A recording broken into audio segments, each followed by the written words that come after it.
Bem, meus amigos, nós estamos iniciando o nosso estudo sobre a história do povo hebreu.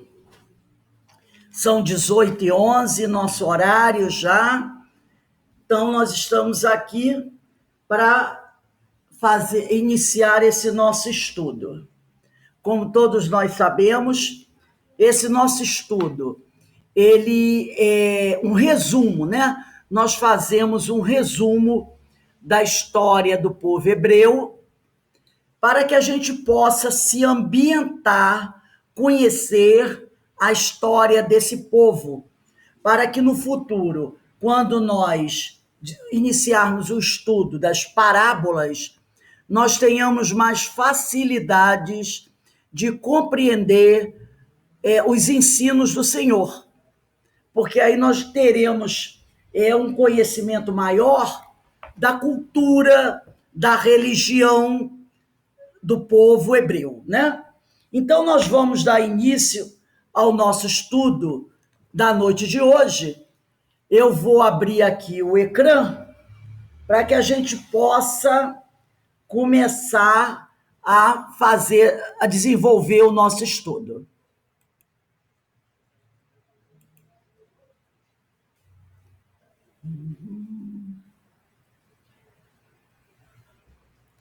Então, vamos lá.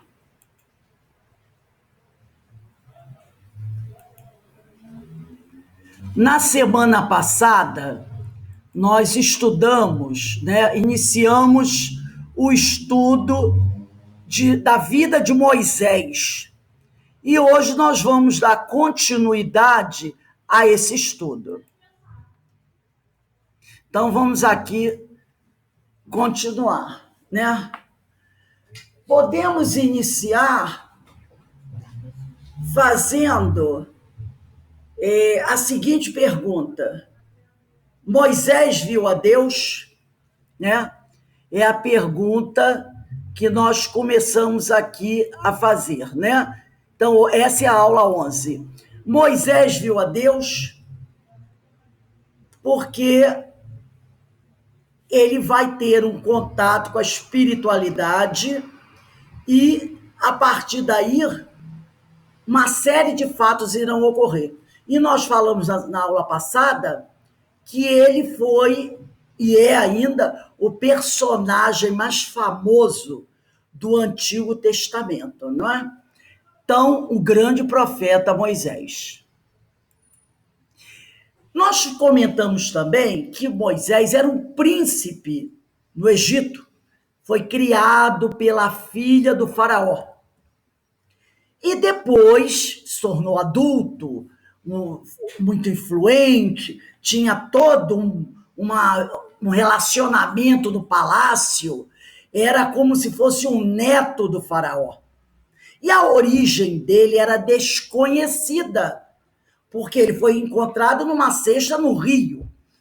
Então, mas aí vai ter um momento que Moisés vai entrar em contato com a sua raça, com os hebreus, e alguém vai contar para ele a verdade, né? Que ele era um hebreu, a família dele ainda estava viva, os amigos. Então ele procura conhece a história, que ele não conhecia nada da vida hebreia, ele não conhecia nada da cultura hebreia, ele não sabia nada de Israel. Para ele, ele era um egípcio. E aí ele entra em contato com esse mundo, com essas pessoas, conhece a família, o pai, a mãe, a irmã, e fica muito sensibilizado. Até que um dia ele tenta salvar um escravo hebreu que está sendo espancado por um soldado egípcio. E nessa tentativa de salvar o soldado, salvar o hebreu, o escravo, ele acaba matando o soldado. Quer dizer, ele comete 2 crimes. O primeiro crime contra o Senhor, né? Ou melhor, contra o Senhor não, violando a lei do Senhor, quer tirar uma vida, e mata um soldado egípcio. No outro dia, ele mata, enterra o soldado na areia para esconder o crime dele. Ele não procura as autoridades e conta a verdade, que ele cometeu um crime. Ele não tem essa coragem. Então ele enterra o cadáver na areia para tentar esconder o erro dele, não é? Isso é uma outra violação da lei do Senhor. Ele não assumiu a responsabilidade pelo erro cometido. No outro dia, novamente ele vê um outro soldado espancando um escravo, ele tenta interferir, mas alguém o acusa, porque alguém viu. Sempre, nada que nós fazemos fica eternamente escondido. Alguém viu o erro que ele praticou e o acusou, o chamou de criminoso. E aí ele ficou assustado. Aí começou aquela história, né? Veio à tona a família dele, veio à tona que ele estava se relacionando com os hebreus. O faraó ficou sabendo da história toda. E aí o faraó resolveu mandar prendê-lo.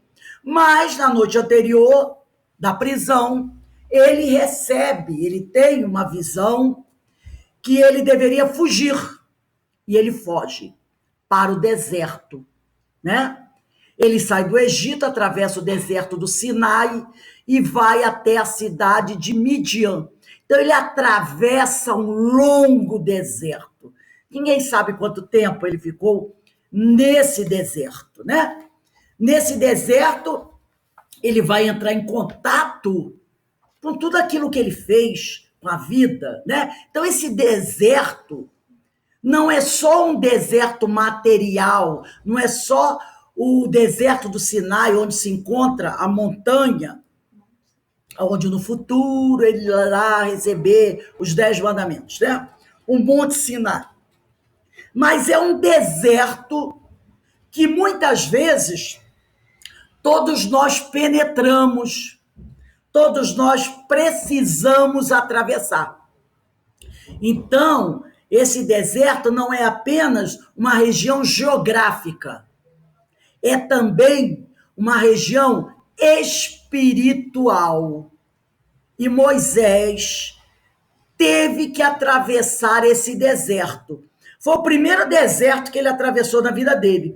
No futuro, ele irá atravessar um outro deserto, né? Mas esse foi o primeiro, e ele chegou em Midian, e lá em Midian, ele encontrou uma família que o abrigou. Então, o chamado de Moisés, né, chamado do libertador, o chamado de Moisés para libertar os israelitas aconteceu após um período de isolamento na terra de Midian. Ele foi para Midian e ficou muitos anos lá.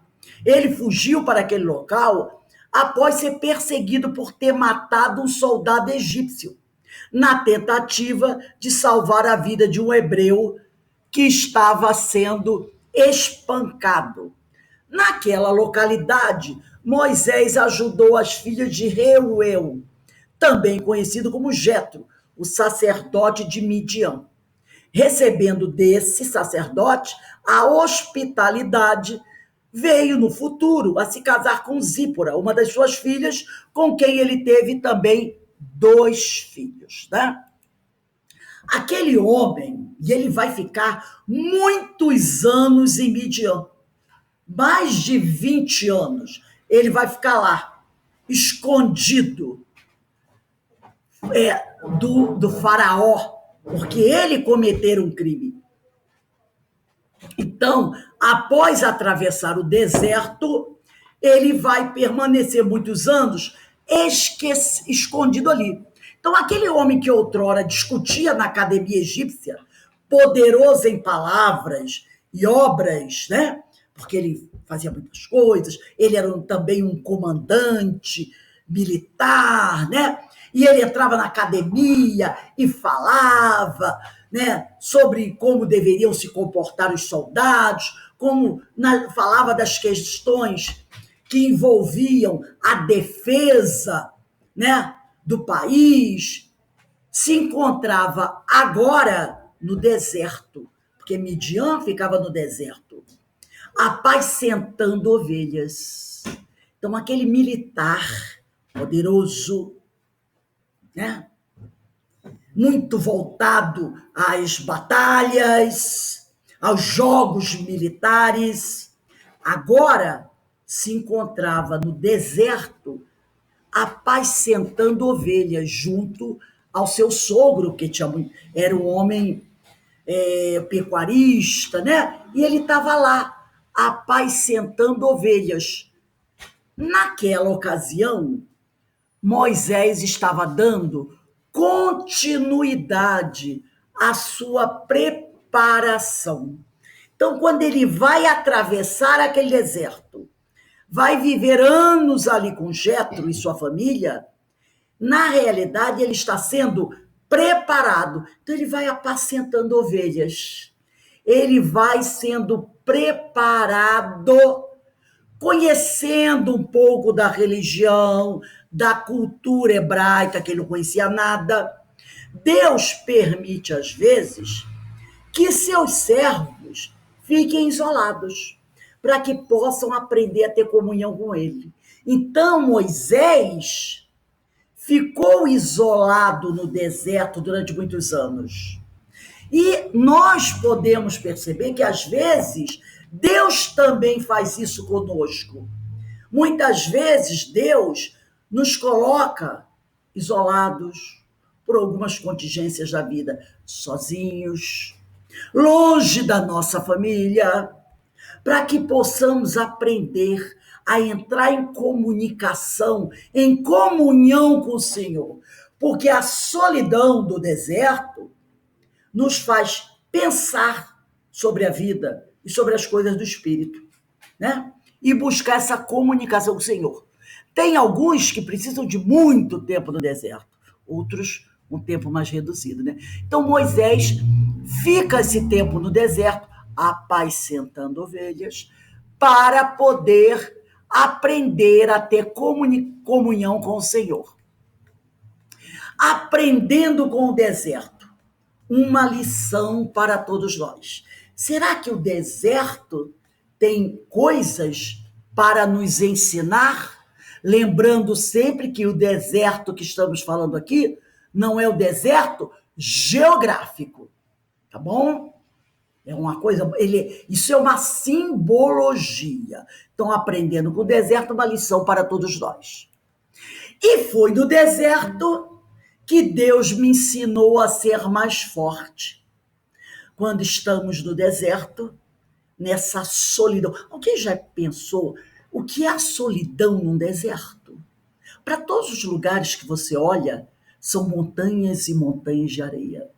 Você não vê uma viva alma, né? Então você vai estar, você até pode, às vezes a pessoa diz assim, mas eu nunca tive tão isolada assim. Às vezes você pode estar no meio da multidão e se sentir só, num deserto. Não é?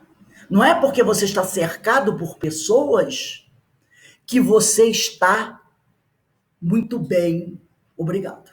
Você pode estar em meio a uma multidão e se sentir altamente solitário. Um deserto dentro de você. E aí, é muitas vezes nesse deserto que Deus nos ensina a ser mais forte, para que a gente possa, ele nos ensina a superar as dificuldades. O seu comportamento no deserto determinará o tempo que você ficará nele. Se nesse momento que você está nesse deserto, nessa solidão, né? Nós temos até na imagem uma pessoa caminhando numa duna de areia. Qual é o seu comportamento? De revolta?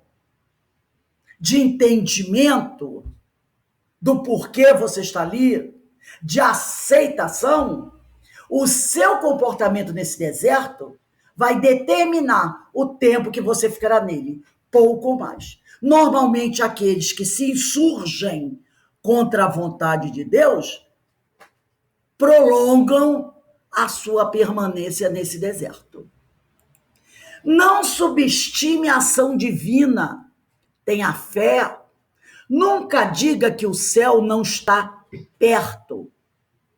Deus muda o curso dos rios e pode até fazer a vida surgir em pleno deserto. Porque às vezes a pessoa está nesse deserto. A pessoa está levando tá uma vida muito difícil. E a pessoa diz: acabou, não tenho chance de mais nada, nada de bom virá para mim.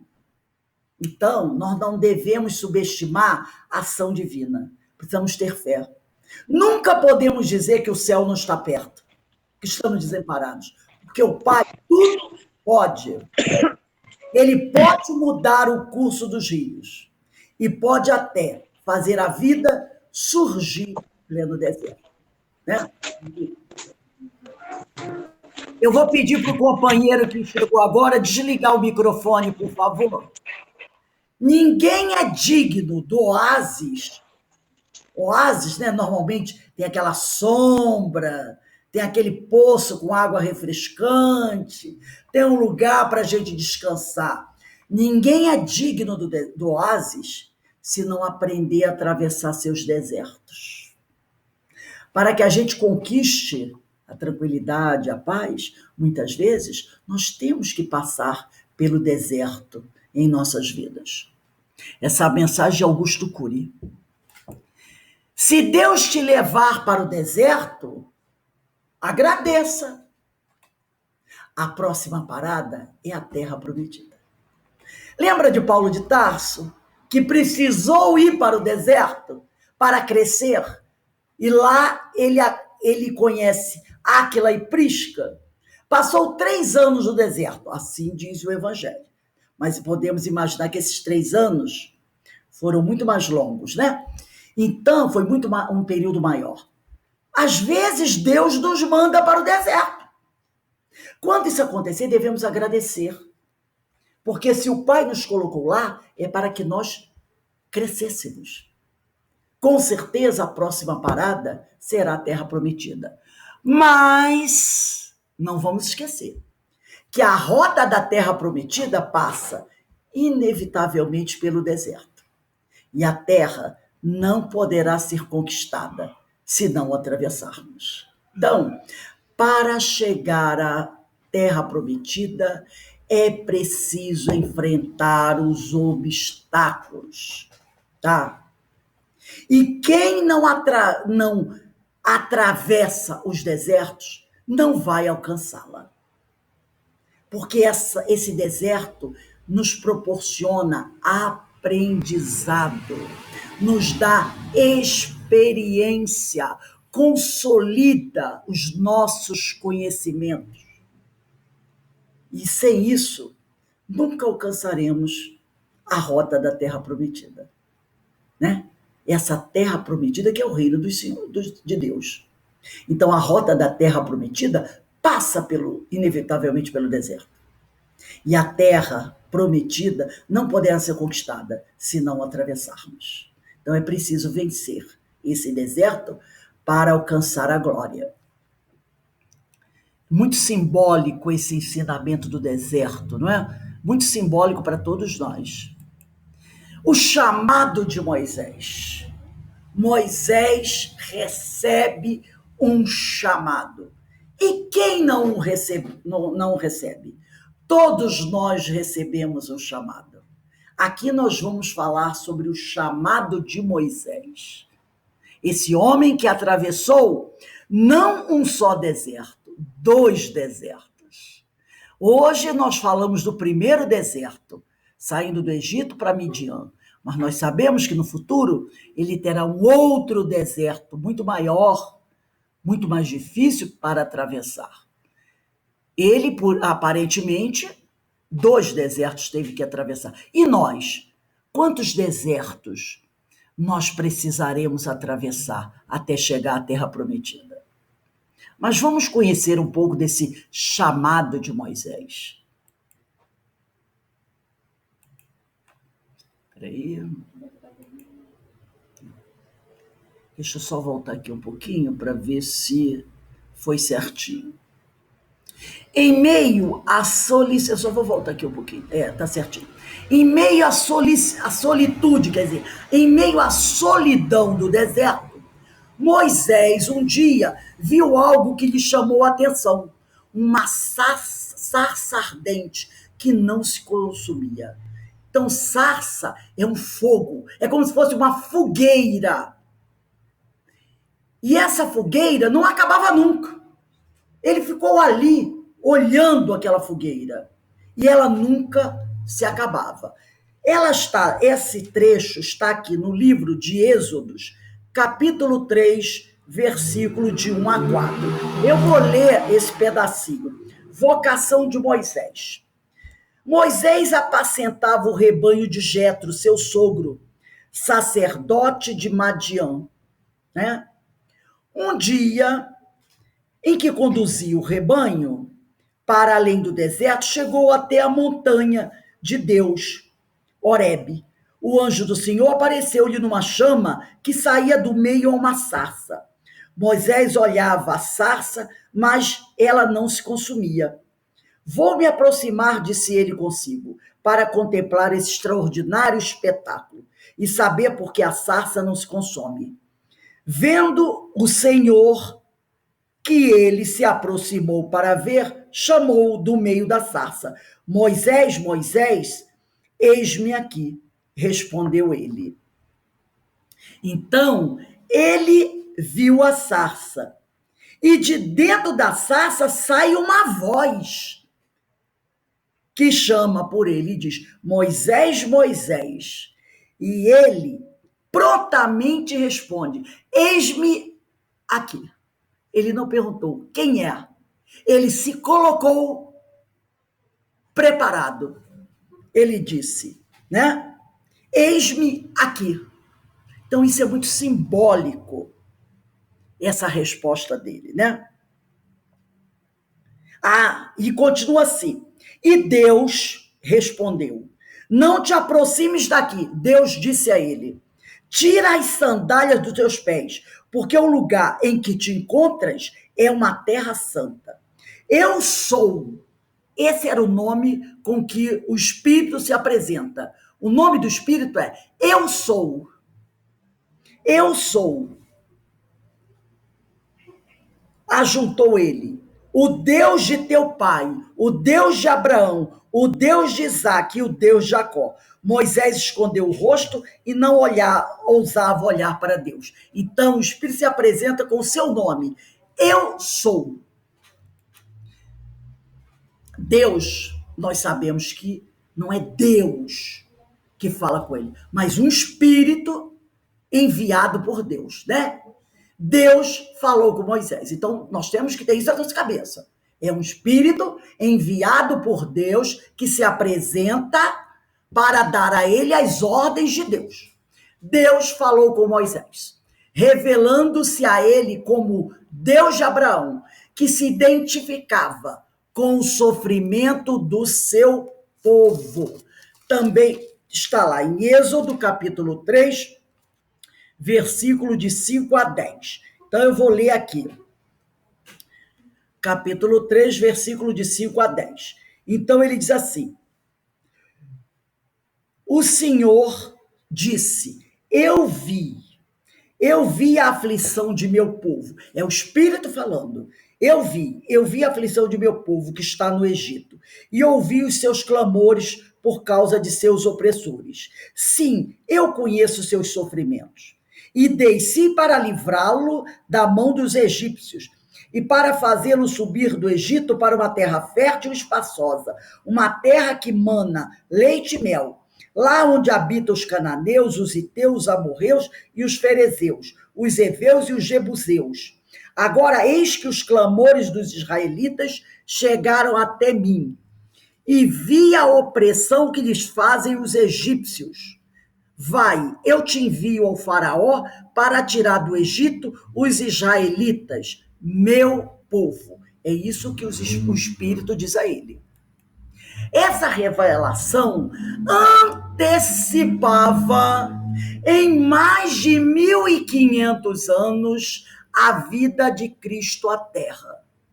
E nós vamos encontrar lá em João capítulo 1, versículo 14. O verbo se fez carne e habitou entre nós, e vimos a sua glória. Quem é o verbo? Jesus. Ele se identificou, ele, Jesus, o verbo, que foi antecedido por essa revelação, ele se identificou com os nossos sofrimentos. A cruz do Calvário é a demonstração maior do interesse de Jesus pelos seres humanos.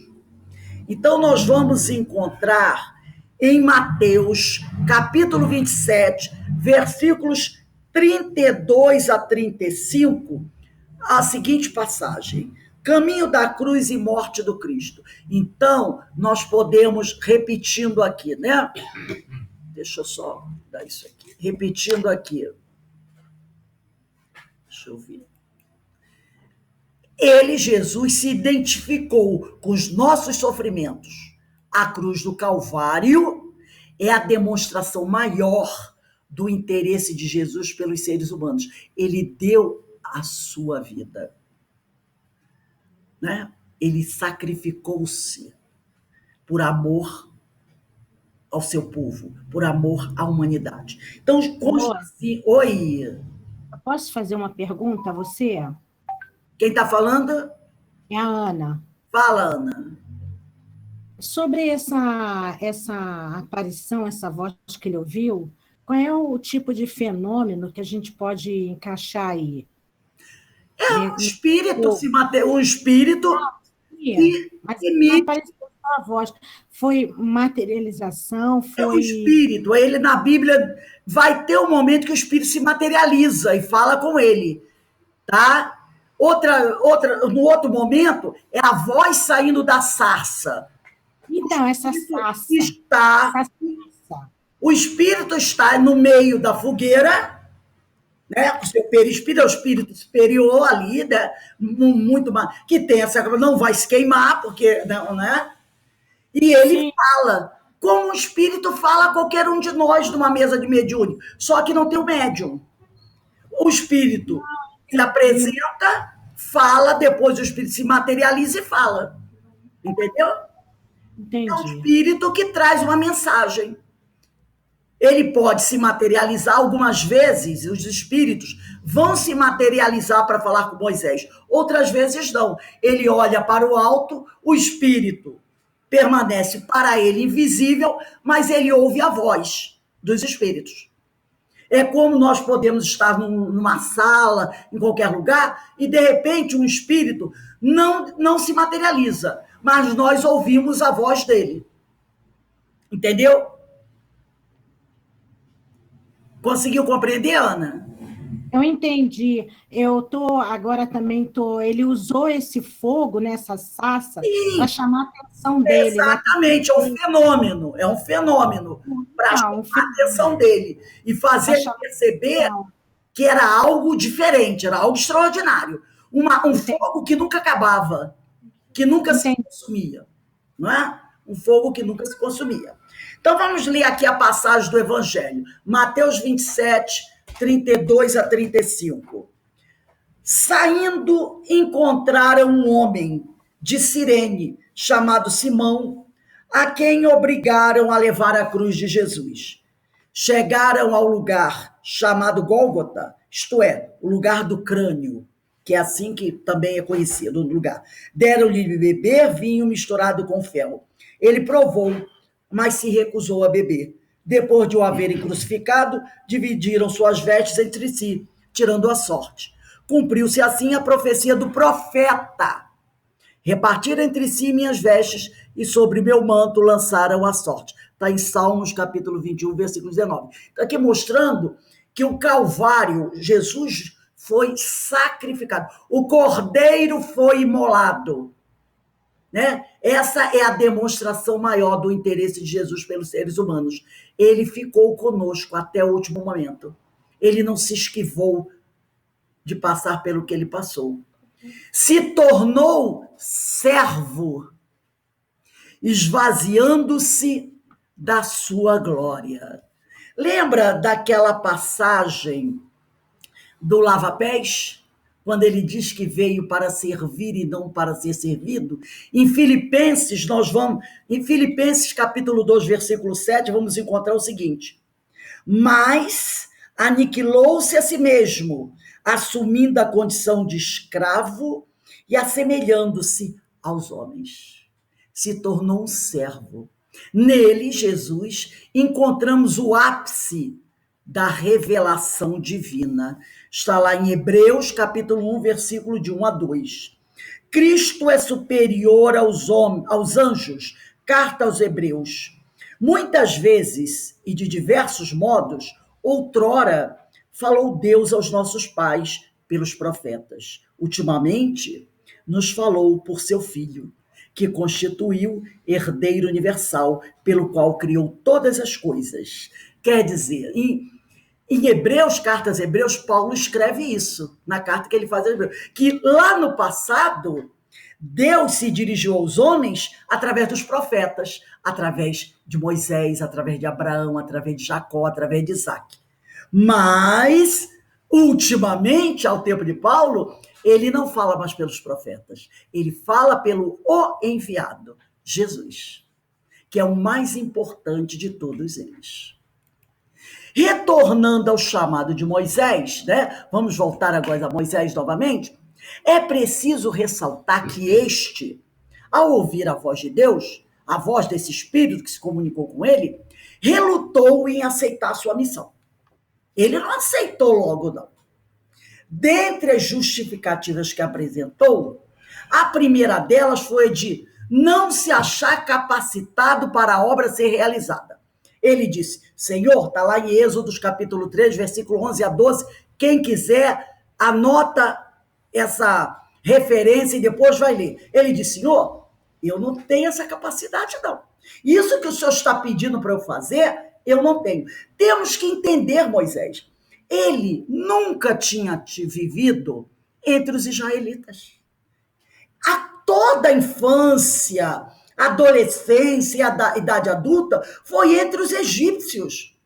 Ele não conhecia a vida egípcia. Ele estava ali com Jetro no deserto, mas Jetro não tinha esse conhecimento da vida dos hebreus como aquele povo que vivia lá no Egito como escravo tinha.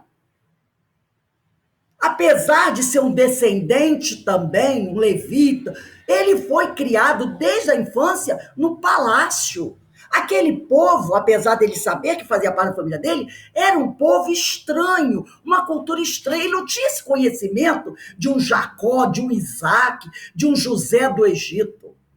A vida dele era a vida egípcia. Isso era o que ele conhecia. Então ele ficou assim, opa, eu não tenho essa capacidade para a obra que o Senhor quer ver realizada. E outra coisa, eu não conheço o nome de Deus. Eu gostaria de ler aqui essa passagem que está em Êxodos, capítulo 3, versículo de 13 a 22. Porque ele não sabe o nome de Deus. Ele não foi criado entre os hebreus. Então ele diz assim, no capítulo 3, versículo 13 a 22. Moisés disse a Deus, quando Deus o interpelou, né? Quando eu for, o Senhor está pedindo para eu abraçar uma obra, mas olha o problema, eu não sou capacitado para isso. Olha o problema que pode dar.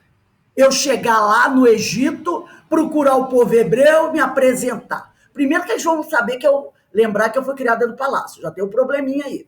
Né? Lembra de Paulo de Tarso também? Então ele diz aqui, olha só, quando eu for para junto dos israelitas e lhes disser que o Deus de seus pais, o Deus de Abraão, de Jacó, me enviou até eles, que lhes responderei se me perguntarem, qual o nome desse Deus? Deus respondeu a Moisés, eu sou aquele que sou. Eu não tenho nome. Eu sou aquele que sou. E ajuntou e continuou dizendo, eis como responderás aos israelitas. Quem me mandou aqui, é aquele que se chama Eu Sou. Envia-me junto de vós. Deus disse ainda a Moisés, assim falarás aos israelitas. É Javé, era um outro nome, o Deus de Isaque e o Deus de Jacó, quem me envia para junto de vós. Esse é o meu nome para sempre, e é assim que me chamarão, de geração em geração. Então Deus diz como ele deveria se apresentar, ele deveria responder se perguntassem: qual é o nome do Deus que te mandou aqui? Ninguém, na verdade, se deve achar capacitado para a obra de Deus, né? Qual de nós pode ter o atrevimento de dizer: eu sou capacitado para a obra de Deus? Nenhum de nós. E Moisés também não se considerou. Se nós também não podemos, porque é muita arrogância alguém dizer: eu sou capacitado para a obra de Deus. Por outro lado, não devemos desprezar as oportunidades para o crescimento tanto intelectual quanto espiritual. Eu não posso dizer que sou capacitada para a obra de Deus, mas se surgir a oportunidade de trabalhar na seara do Senhor, eu não devo desprezar o chamado. Eu devo buscar seguir. Eu devo buscar atender ao chamado. Vou como posso. E vou trabalhando para melhorar cada vez mais. Então, não devemos desprezar as oportunidades para o crescimento. Tanto, isso é importante, esse crescimento deve ser tanto intelectual quanto espiritual. Perceberam? A gente tem que buscar conhecer. Lembra que Kardec diz: espíritas amai-vos, mas espíritas instruí-vos. E quando estudamos, na aula passada do Livro dos Médiuns, os espíritos falavam sobre isso, que nós devemos buscar adquirir conhecimento para ajudar no trabalho da divulgação da mensagem, que o médium deve estudar. Então, não devemos desprezar as oportunidades, alegando: eu não sou capaz. Não, abraça a tarefa e vai se especializando, tanto intelectual quanto espiritualmente. Evidentemente, Deus não se impressiona com os nossos diplomas. O conhecimento adquirido é útil para a obra. Vamos lembrar disso. O conhecimento adquirido é útil para a obra. Por isso devemos estudar, adquirir conhecimento intelectual, conhecimento espiritual, porque isso vai nos ajudar no trabalho, na tarefa. Mas sem Jesus, nada nós podemos fazer. Não é? Não adianta. Jesus está à frente, sempre à frente. Sem ele, nada podemos fazer. O exercício da tarefa é sempre desafiador. Claro, quem não sabe disso? Qualquer tarefa que você vai desenvolver, ela é desafiadora, né? Ela nos instiga, principalmente nos dias atuais, marcados pela mercantilização e profissionalização dos tarefeiros. Nós sabemos disso. Nós sabemos que alguns companheiros de várias, né? Vamos falar, não importa a religião, nós os encontramos em todas elas. Acabam, né, buscando, se sentem tão desafiados, tão envolvidos pela tarefa, que muitas vezes se perdem e acabam quase como se profissionalizando, não é? Falando no movimento espírita, não vamos falar das outras religiões que não nos interessa. Se torna quase como um palestrante profissional, né? Fui convidado para fazer uma tarefa. Quantos estarão lá? Se menos plateia com menos de 100 eu não aceito. Mas o seminário vai ser aonde? Vai ser no hotel tal. Eu quero uma suíte. Nada de dormir na casa de algum companheiro da casa espírita, não. É isso. Eu vou, mas se me hospedarem no hotel na beira da praia. E também me dando direito a levar mais alguém. Tudo isso que eu estou falando é que eu já ouvi falar. Já vi acontecer. Olha, tem outra coisa.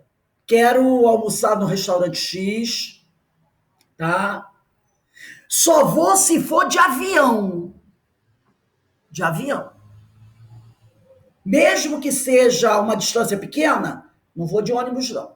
Tem que pagar minha gasolina, pagar minha passagem, me pegar no aeroporto, me levar para o hotel. De luxo, é claro, que ninguém vai querer ficar numa pousadinha qualquer. Entendeu? Então, tem esse tipo de exigências. Todos nós sabemos que já vimos isso em algum lugar. Então, o exercício da tarefa é sempre desafiador, principalmente nos dias atuais, marcados pela mercantilização e profissionalização de alguns tarefeiros. Mesmo assim, Paulo de Tarso, porque naquela época também já tinha isso, destaca que aqueles que desejam o discipulado, quer dizer, trabalhar para Jesus, excelente obra está desejando, está almejando. Ainda que essa obra, trabalhar para Jesus, não seja uma garantia de prosperidade material. Ele, Paulo, trabalhava para Jesus, mas trabalhava materialmente para se sustentar. Então ele diz, não podemos dizer, né? Como o pensamento de Paulo, ainda que essa não seja uma garantia de prosperidade material, e outra coisa, também não é garantia de prosperidade, de segurança pessoal. Trabalhar para Jesus, naquela época, então, a época de Paulo, quem conhece as obras de Inácio de Antioquia, Paulo Estevão, sabe que trabalhar para Jesus não era garantia de segurança pessoal. Muitas vezes os trabalhadores de Jesus morreram sob tortura, nas prisões, comido pelos leões, recebendo pedradas, injúrias, né? Então, não é uma garantia de prosperidade material, como defendem alguns adeptos da teologia da ganância. Porque tem alguns adeptos da teologia da ganância que acreditam que trabalhar, que podem conseguir prosperidade material trabalhando, entre aspas, para Jesus. Não é? Tem alguns que buscam conseguir a riqueza pregando o evangelho. A gente sabe disso. Mas Paulo diz que não. Né? Escolher trabalhar para Jesus é maravilhoso. Mas fique sabendo que não é garantia de prosperidade material, de segurança pessoal. Ao contrário do que alguns acreditam e defendem. Esses ele chama de teólogos da ganância. Muito atual esse texto, está lá da primeira carta a Timóteo, capítulo 3, versículo 1. Moisés não quis assumir seu chamado, porque estava consciente das dificuldades com as quais se depararia. Ele imaginava que os anciãos não acreditariam na sua mensagem, que quando ele chegasse lá para falar, eles não acreditariam nele. Os hebreus mais antigos, ele pergunta, reconheceriam suas credenciais? Paulo também fala sobre credenciais. Era comum no passado, quando um pregador saía de sua terra para ir para outra terra, pregar, falar sobre o evangelho, falar sobre Jesus, era comum levar uma carta de apresentação da cidade que ele saía ou da igreja a que ele pertencia para outra igreja. Porque muitos não se conheciam. Alguns mais famosos eram conhecidos. Então, se um discípulo de Jesus fosse para outra cidade, ele teria que levar uma carta de apresentação de um Pedro, de um Tiago, né? E na outra igreja, quando ele chegasse, o companheiro dele chegaria lá e diria aqui, ó, quem me enviou foi fulano de tal, olha o que ele fala de mim. Era normal isso. Tem um momento que Paulo vai ser convidado a ir para outra cidade. Ele já está há muitos anos na pregação. E aí alguém comenta com ele que ele precisa levar uma carta de apresentação, que essa carta seria a sua credencial. Ele para e diz assim, Logicamente que ele se recusa. E ele diz: as minhas credenciais é o meu trabalho na seara do Senhor. Essa é a minha credencial. Mas ele podia dizer isso. Ele diz: a minha credencial é a minha obra e não um texto. Essas são as minhas credenciais. Só que Moisés ainda não tinha credenciais. Ele estava começando. E ele diz: será que os anciãos não acreditariam na minha mensagem? Os hebreus mais antigos, será que eles vão reconhecer minhas credenciais? Porque que credenciais eu tenho? O máximo que pode acontecer é Jetro, meu sogro, escrever uma carta. Mas que feitos ele poderá botar nessa carta? Essa era uma das preocupações de Moisés. A outra preocupação dele era a falta de oratória. Ele estava acostumado a falar sobre a vida militar, sobre as táticas militares, mas falar sobre evangelho, sobre os ensinos do Senhor, ele não tinha conhecimento disso. Ele nunca convivera com os hebreus. Então ele fica receoso. A fim de fugir da responsabilidade, que ele percebeu que era grande, Moisés preferiu transferi-la para outro. Ele disse: Senhor, arruma outra pessoa para fazer isso. Mas Deus não considerou seus argumentos. Aquele que se revelara como o eu sou, ou seja, aquele que tem existência própria, comissionou Moisés a desempenhar a tarefa. Simplesmente disse: é você o escolhido, é você que vai. A tarefa de libertação do povo de Israel. Quando eu sou se compromete a ser conosco, nada temos a temer. Seremos bem-sucedidos se agirmos em conformidade com sua vontade. Quando o Senhor, que se autodenomina eu sou, está conosco, temer a quem? Aí eu lembro de uma frase de Francisco de Assis. O que temer? Temer a quem? É claro que nós seremos bem-sucedidos se agirmos em conformidade com a lei do Senhor. Teremos que atravessar algum deserto? A gente atravessa.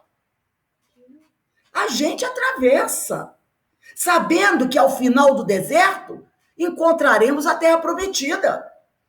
E saberemos que não vamos atravessar o deserto sozinhos, em nenhum momento.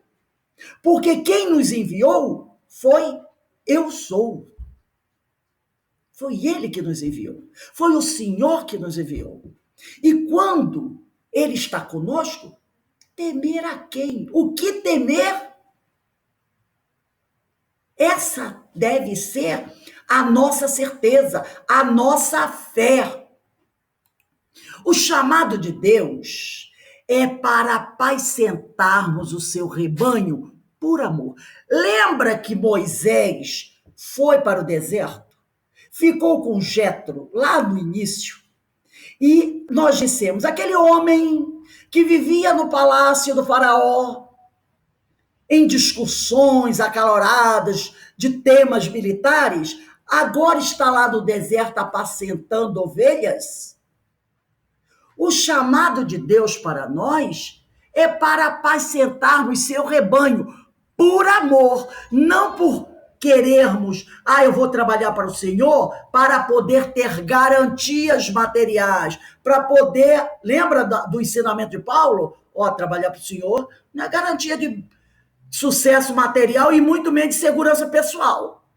Se vai trabalhar para o Senhor, é por amor. E Paulo foi um grande exemplo disso, como Pedro e os discípulos do Senhor, João, Marcos, Filipe, todos apacentaram o rebanho do Senhor por amor ao Senhor. Então, o chamado de Deus é para apacentarmos seu rebanho por amor. Diante do chamado de Deus, devemos reconhecer o valor, até mesmo do sacrifício, da renúncia com vistas à expansão do reino. Porque Paulo diz, não é garantia de segurança material, também não é garantia de segurança pessoal. Muito pelo contrário. Quando Deus nos chama para apacentarmos seu rebanho, devemos fazer por amor, mas sabendo que talvez a gente tenha que atravessar algum deserto. E o que é esse deserto? É o sacrifício que muitas vezes teremos que enfrentar. É a renúncia que muitas vezes teremos que fazer com vistas à expansão do reino do Senhor. Se nos fundamentarmos nas promessas de Deus, poderemos seguir adiante, ciente de que Ele estará conosco em todos os momentos. Daí a nossa fé. E Jesus disse, se tiveres fé do tamanho de um grão de mostarda, poderá dizer a esta montanha, passa daqui para lá. O deserto se transformará num pequeno terreno. Então, precisamos nos fundamentar nas promessas do Senhor. Precisamos acreditar na palavra do Senhor. Porque aí poderemos seguir adiante, ciente de que Ele estará conosco em todos os momentos. Nunca estaremos só. O Senhor também providenciou uma companhia para Moisés, porque Ele sabia que essa tarefa que ele precisava realizar sozinho seria mais difícil. Mas se ele tivesse a companhia de outros, isso ficaria mais fácil. Então o Senhor também providenciou uma companhia para Moisés. Seu irmão Arão, irmão que ele vai conhecer depois, porque ele não sabia quem, ele não conhecia a família, Ele conheceu a família muito rapidamente e depois teve que fugir. Então ele tinha Midian, esqueci o nome dela. Inclusive ela vai desenvolver um trabalho maravilhoso. Midian foi o local que eles ficaram. Ele tinha essa irmã, que foi aquela que falou para a filha do faraó que ela conhecia uma ama para cuidar do bebê, Então, ele tinha essa irmã, tinha Arão. Então, o Senhor providenciou uma companhia para Moisés, seu irmão Arão, para que ele não se sentisse sozinho na missão. De igual modo, nós podemos dizer, Deus nos dá companheiros fiéis na obra de Deus, para partilhar conosco as realizações e agruras da tarefa. Deus não nos deixa sozinho. Ele sempre coloca ao nosso lado companheiros para nos ajudar, para partilhar conosco as realizações e as agruras da tarefa, Companheiros encarnados, como nós temos hoje, um apoiando o outro, incentivando o outro, dividindo as tarefas. Então, Deus está atento a tudo. Se nós aceitamos o chamado do Senhor, Ele fica ao nosso lado e fica atento a todas as nossas necessidades. Então, Ele sempre nos dá companheiros fiéis na obra de Deus, para partilhar conosco as realizações e agruras da tarefa. Todo obreiro do Senhor, além de ter os companheiros encarnados da tarefa, tem pelo menos um amigo espiritual, alguém de confiança com quem partilhar suas alegrias e tristezas, E nós sabemos que Deus é tão generoso que Ele não nos dá apenas um amigo espiritual, Ele nos dá vários amigos espirituais. Então nós temos, quando abraçamos a tarefa, os amigos encarnados que partilham conosco na obra, nos ajudando, e temos também os amigos espirituais junto de nós, para compartilhar as alegrias e tristezas. Então, como diz Francisco de Assis, temer o quê se estamos sempre sendo atendidos por Senhor? Aí a gente lembra daquela passagem de Jesus, quando ele diz para os seus discípulos, sigam pelas estradas, não levem nada, não se preocupem em levar malas, roupas, sigam, porque o Senhor tudo provê. O Senhor tudo provê. Então, que a gente tenha essa certeza, né? Que a gente nunca está sozinho. Com a bênção de Deus, Moisés, aquele que fora preparado para ser o rei do Egito, porque com certeza ele seria, ele era filho adotivo da princesa, assumiu finalmente sua condição de libertador. Quando ele percebeu tudo que o Senhor iria proporcionar, ele deixou de temer e assumiu sua condição de libertador. Com a autoridade de Deus, se apresentou diante do faraó, firmado naquele que sempre cumpre suas promessas. Então, ele foi até lá para uma entrevista com o faraó, firmado, quer dizer, acreditando, tendo fé naquele que sempre cumpre suas promessas, que é o Senhor. Nós também temos uma missão a cumprir, a de levar o evangelho libertador do Cristo até aos confins da terra, até onde nós pudermos.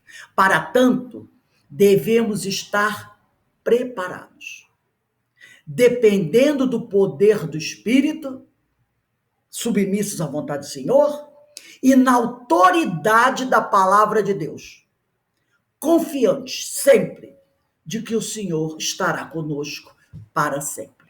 E foi essa confiança que levou Paulo, que levou Moisés a cumprir com a tarefa que eles realizaram. E foi isso, essa confiança de que o Senhor estará sempre conosco, que Jesus veio à Terra, cumpriu com a sua missão e nos ensinou a confiar no Senhor, como Ele sempre e sempre confiará. Que nós possamos seguir o exemplo desses homens, de Moisés, de Paulo, de Jesus e de tantos que estão trabalhando na seara do Senhor, na certeza de que nunca estarão sozinhos e que o Senhor abençoará todos nós.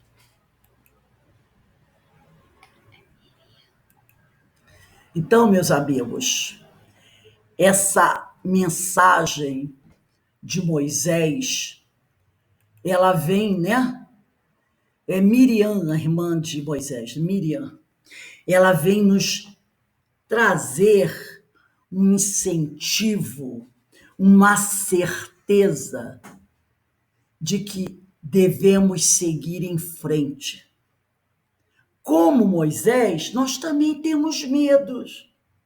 Também, às vezes, nos achamos pequenos para a obra. Achamos, Senhor, eu não sei falar do evangelho, não. Aquela mulher maluca me chamou para fazer palestra. Eu nunca fiz palestra. Que história é essa? Ela mandou eu vir fazer a palestra, mas eu não sei fazer palestra. Aí ela disse, você tem um mês para se preparar. E aí eu pego o evangelho, vou estudar daqui a pouco eu sento lá e falo. Falo do Senhor como eu sei falar, como eu acredito. E tá tudo maravilhoso. Vamos lá. Como também a mensagem nos disse, ninguém pode dizer, eu estou apto para servir a obra do Senhor. Mas ninguém deve deixar passar a oportunidade de servir ao Senhor. o convite chegou, quando é que o trabalho aparece? Quando o trabalhador está pronto. Abraça a tarefa, estuda, se especializa, se aprimora. O que não falta é material para isso. E vai como pode. É claro que no início, ninguém vai sair, vai chegar e fazer uma palestra como um Paulo de Tarso, não é mesmo? Faz como pode, mostrando a sua vontade de servir ao Senhor. Que o Senhor estará sempre ao nosso lado. Esse é o chamado. Essa é a mensagem de Moisés. Ele teve medo, porque sabia das suas fraquezas. Mas o Senhor disse: não temas, estarei sempre ao seu lado. Vai lá e diz para eles: eu sou, me enviou aqui. E se aprofunda, conheça o Evangelho, conheça a doutrina, estude, cresça intelectualmente, espiritualmente, se prepare e siga os ensinos do Senhor e se torne um dos meus trabalhadores, um dos meus discípulos. Depois, Jesus, quando chega aqui, o que ele vai fazer? Dar continuidade a esse trabalho. Ele seleciona entre homens, 12 homens de boa vontade. Os prepara e eles seguiram vida fora. No início, temerosos, sim, mas depois seguiram em frente. Hoje, o chamado é para nós. Jesus está passando, nos chamando. Será que deixaremos perder a oportunidade? Não é bom isso. Mas como Paulo diz, lembre-se que escolher trabalhar com Jesus é maravilhoso, mas isso não é garantia de riqueza nem de segurança pessoal. Como dizem alguns por aí, que querem aproveitar essa oportunidade para se dar bem, mas não é por aí. Então, que nós possamos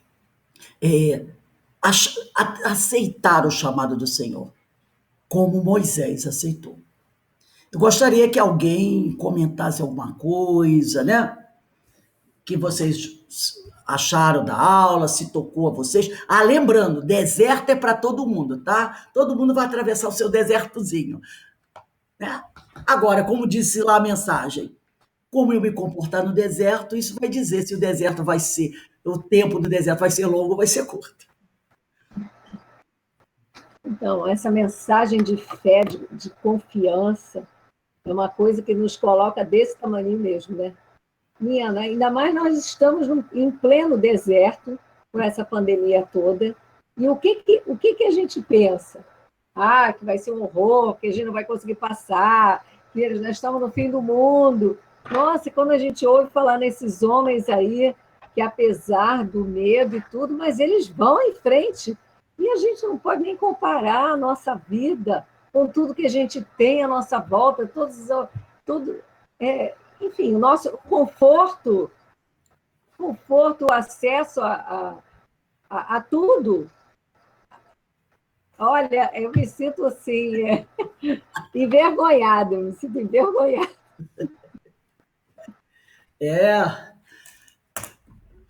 Com certeza, né? É uma grande lição para todos nós. Alguém gostaria de falar mais alguma coisa? Para muita gente, eu vou falar, viu, Rose, é uma coisa linda, né? Cada vez que a gente escuta, ouve, eu com certeza já passou essa mensagem para nós, esse estudo não tão assim aprimorado, com os vídeos, com os slides, tudo, maravilhoso. Então, é uma história belíssima.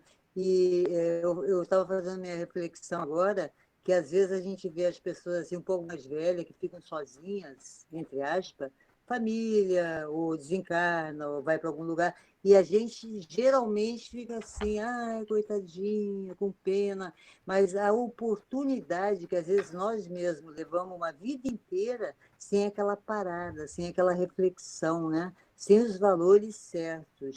Então, eu já passo hoje a olhar com outros olhos, né? A oportunidade, né? Que essas pessoas elas geralmente elas não devem se fechar. Eu penso nisso até para mim, para nós hoje, né? Que a gente vai levando a vida, vai ficando mais retirada, entendeu? Então, um trabalho, uma tarefa, encaixado numa tarefa que é o que a maioria de nós fazemos. Nós que estudamos, que estamos acompanhando, né? Mesmo nessa parada toda, que na verdade não parou, né? Mudou a maneira de chegar, né? Mas nós estamos engajadas, graças a Deus. E não ter pena, muito pelo contrário, tentar chegar mais nessas pessoas que estão, entre aspas, sozinhas, para terem um objetivo, né? Para não perder esse tempo precioso, o tal do deserto, né? Então, é um espetáculo. Eu só tenho a te agradecer a você, a casa, todas vocês, por esse banquete que nós estamos recebendo. Porque você falou Todos os dias. uma coisa aí, né? Nós não temos que perder a oportunidade, né? Se estamos em meio à pandemia, vamos Exato. encontrar uma forma de trabalhar em meio à pandemia. Exato. Eu Vamos digo, procurar olha uma forma de crescer, de aprender exato, em meio à pandemia. como as coisas mudam, né? Em vez de nós nos fechar, ficar cada um. Olha a evolução que acontece, né? Como o homem, o planeta, nesses momentos, esse aproveitamento, né, dessa ferramenta, isso é uma benção para nós, né? Sendo usada de forma boa, né, que vai levar coisas boas às pessoas, isso aí é um espetáculo. Só temos que agradecer, né? O desenvolvimento, a evolução, a tecnologia, as pessoas dispostas, né, a fazer Enquanto a ciência nós avançou, escutarmos. né? Parabéns, parabéns. A Eu gente só tem que tenho isso a aproveitar a dizer. oportunidade que Estou se bem apresenta. feliz com isso. Quanto É que a gente está verdade. aprendendo nesses tempos é uma coisa Pois é, absurda. aquele Olha, a gente ouvido, não né, tem dimensão. dedicado. Antes a gente tinha que se deslocar para os lugares para poder assistir seminário. Não, Agora estão vindo na ó, nossa eu só casa. tenho uma coisa a dizer. Eu, por mim, os cursos, é claro que nós possivelmente vamos poder um dia voltar para casa, tomar o passe, fazer aquelas coisas e tal, ouvir uma palestra. Mas eu, por mim, esses trabalhos, não sei o futuro próximo, mas eu sei que nem todos vão poder ser realizados. Mas eu acho que até na própria casa espírita ou evangélica, sei lá, o microfone, a câmera, para chegar naqueles que às vezes não tenha de 3, 4 vezes por semana. Eu, por exemplo, sempre tive muita dificuldade, né? Eu tinha que escolher o dia, antigamente, que era o trabalho mediúnico, o estudo mediúnico, e tudo num dia ou 2 dias, olha lá, né? Então, quer dizer, esse trabalho veio para ficar. Eu espero que ele veio para ficar, para auxiliar, e para a gente melhorar também. Então, muito obrigada, Nós é que gratidão. agradecemos. Né? Agradecemos sempre a Deus que nos dá a oportunidade Deus, de exatamente. trabalhar. E se Ele está nos chamando É, para o trabalho, é porque a gente está é, devendo horas de para trabalho. aprender. Não, ele está precisando, né? Vamos dar Ele está conteúdo para devendo esse horas de povo. Eu sou trabalho. esse povo. Alguém mais gostaria Obrigada, de Rô. falar alguma coisa? Eu achei importante, Rose, desse incentivo que você nos deu, através desse estudo, a gente abraçar as tarefas. Eu tenho muito, acho que é orgulho, entendeu? De falar em público. Até hoje eu não tive. Eu prefiro ficar mais com as crianças. Eu estou com ideias, Aninha, Aninha, eu tenho ideias, eu sou perigosa, eu estou com ideias. Então, eu tenho muito receio, entendeu? Isso aí foi o maior incentivo para dar uma força para a gente vencer as nossas dificuldades, né? Obrigada. Ai, vamos lá. Alguém mais gostaria de falar mais alguma coisa? Então, nós vamos dar uma paradinha agora, tá? Porque depois nós teremos o estudo do livro Nosso Lar, muito importante também. Então, vamos parar aí 15 minutinhos. Quando for 19h35, são o horário agora 19h20, né? 19h35, nós estaremos de volta para o estudo do Nosso Lar, Hoje estaremos iniciando o capítulo 7, Explicações de Lísias, tá bom? Então, vamos dar uma paradinha agora, daqui a pouco nós nos reuniremos novamente aqui para conhecer um pouco mais dessa doutrina. Lembrando o que diz a mensagem, né? Devemos nos instruir intelectualmente e espiritualmente. Tudo bem, daqui a pouco a gente está de volta. Boa noite, gente. Fiquem com Deus aí.